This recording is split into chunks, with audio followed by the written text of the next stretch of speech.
গেলেন পুরী ধাম। বেশ কিছুদিন সেখানে থাকার পর হঠাৎ তার স্বপ্নে স্বয়ং জগন্নাথ দেব এসে বলেন পুরীর পাণ্ডাদের অত্যাচারে তিনি অতিষ্ঠ, তাই তিনি এ মন্দির ত্যাগ করতে চান ও তিনি তার হাতের সেবাও নিতে চান। একথা শুনে জগদীশ পণ্ডিত বললেন, প্রভু আমি যে বৃদ্ধ মানুষ, কিভাবে আপনার ওজন বহন করব আমি?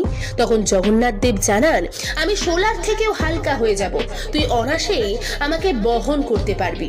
তুই আমায় গঙ্গার কোনো এক তীরবর্তী স্থানে প্রতিষ্ঠা করে দিস, তবে মনে রাখিস আমাকে নিয়ে যাওয়ার পথে যদি কোথাও আমাকে নামিয়ে দিস আমি কিন্তু সেখানেই রয়ে যাব। প্রভুর কথায় জগদীশ পণ্ডিত গেলেন মন্দিরে।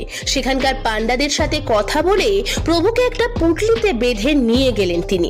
অনেকটা পথ অতিক্রম করার পর তিনি ক্লান্ত হয়ে পুটলিটা একটা স্থানে রেখে কিছুক্ষণ বিশ্রাম নিলেন। আর তখনই ঘটলো এক অলৌকিক ঘটনা। বিশ্রাম সেরে জগদীশ পণ্ডিত যখন পুটলিটা